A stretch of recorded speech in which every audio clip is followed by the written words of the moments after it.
যখন অনেক বেশি পরিমাণে ঝাল দিয়ে ফুচকা খেতে ইচ্ছে করে তখন বাসায় কিভাবে সহজে ফুচকা বানিয়ে খেয়ে নিলাম সেই ভিডিওটি শেয়ার করব আজকে।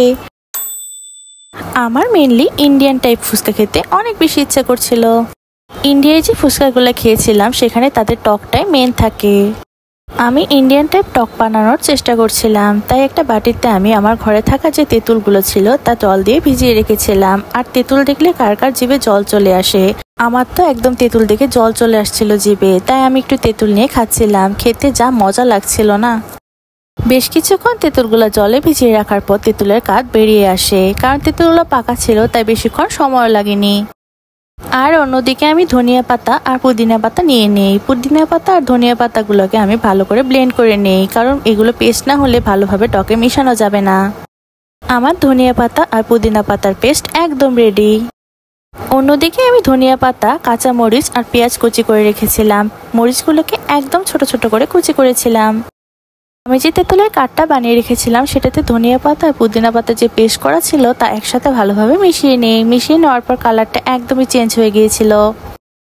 এরপর টকটাতে আমি লেবু ইউজ করি। আমি এখানে একটা আস্তা লেবু ইউজ করেছিলাম।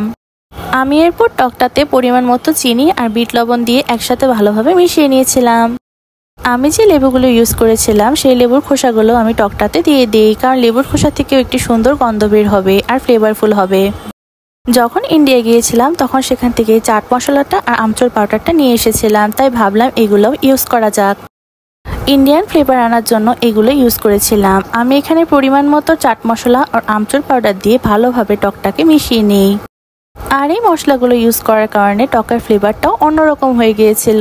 আর যে কুচো করে কাঁচামরিচ ছিল সেগুলো আমি টকটার মধ্যে অল্প দিয়ে দিই। আগেই বলেছিলাম অনেক বেশি পরিমাণে ঝাল খেতে ইচ্ছে করছে, তাই অনেকটা পরিমাণে চিলি ফ্লেক্স দিয়ে দিই আমি এর মধ্যে। অবশ্য চিলি ফ্লেক্সটা আমি বাসায়ই বানিয়েছিলাম শুকনা মরিচ তেলে এটে গুঁড়ো করে। আমার ঝাল ঝাল টক একদম রেডি। অন্যদিকে টকটা রেডি হয়ে যাওয়ার পর আমি যে আলুগুলো সিদ্ধ করে রেখেছিলাম সেগুলো হাত দিয়ে ভালোভাবে চটকে নিচ্ছিলাম। আলু সিদ্ধটা মাখানোর জন্য কুচো করা পেঁয়াজ, মরিচ আর ধনেপাতা এতে দিয়ে দিব। এক্সট্রা কয়েকটা ধনেপাতা কুচি থাকাতে সেগুলো আমি টকটার উপরে দিয়ে দিই। দেখতেও সুন্দর লাগছিল তাই সেখানে ইউজ করে ফেলি আমি। আর যে শুকনা মরিচটা গুঁড়ো করে রেখেছিলাম সেটাও আমি কয়েকটা আলু সিদ্ধর মধ্যে দিয়ে দিই। সাথে লবণ আর অল্প পরিমাণে চাট মশলাও দিয়ে দিই। সবগুলো একসাথে ভালোভাবে মিশিয়ে আলুটাকে ভালোভাবে চটকে চটকে নিচ্ছিলাম। এক্সট্রা কিছু ইউজ করিনি আর, কারণ টকটাই মেন ছিল। আমার আলু সিদ্ধ মাখা একদম রেডি। আর এদিকে আমার ফুচকাগুলো একদম রেডি। প্যাকেটের যে রেডিমেড ফুচকা থাকে সেগুলোই ভেজে নিয়েছিলাম। ফুচকাগুলো সাইজে অনেকটা বড় ছিল। আর এদিকে আমার আলু সিদ্ধ আর টক ফুচকা যা যা লাগে সব একদম রেডি হয়ে গিয়েছে। সবকিছু রেডি হয়ে যাওয়ার পর আমরা খেতে বসে পড়ি। মুচমুচে ফুচকাটা ভেঙে নিয়ে তার মধ্যে অল্প পরিমাণে আলু সিদ্ধ দিয়ে তার মধ্যে টকটা ভালোভাবে ডুবিয়ে নিয়ে মুখে যখন দিচ্ছিলাম জাস্ট মশলার একটা ব্রাস্ট হচ্ছিল। সত্যি কথা বলতে গেলে অনেক মজার ছিল। সত্যি বলতে ফুচকার যে টকটা ছিল সেটা খেতেই অনেক বেশি মজার ছিল। টকটা খেতে অনেক বেশি পরিমাণে ঝাল হয়েছিল। যদিও অনেক ঝাল হয়েছিল, খেতে অনেক বেশি মজা হয়েছিল।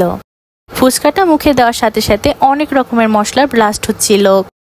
আমার হাজব্যান্ডের কাছেও ফুচকাগুলো খেতে অনেক বেশি মজা লেগেছে। ভিডিওটা দেখে আমার আবার খেতে ইচ্ছে করছে। এভাবে ঘরে বসে ইন্ডিয়ান স্টাইল ফুচকার স্বাদ নিয়ে নিলাম। আজকে ভিডিওটি এই পর্যন্তই। Thanks for watching. বাই।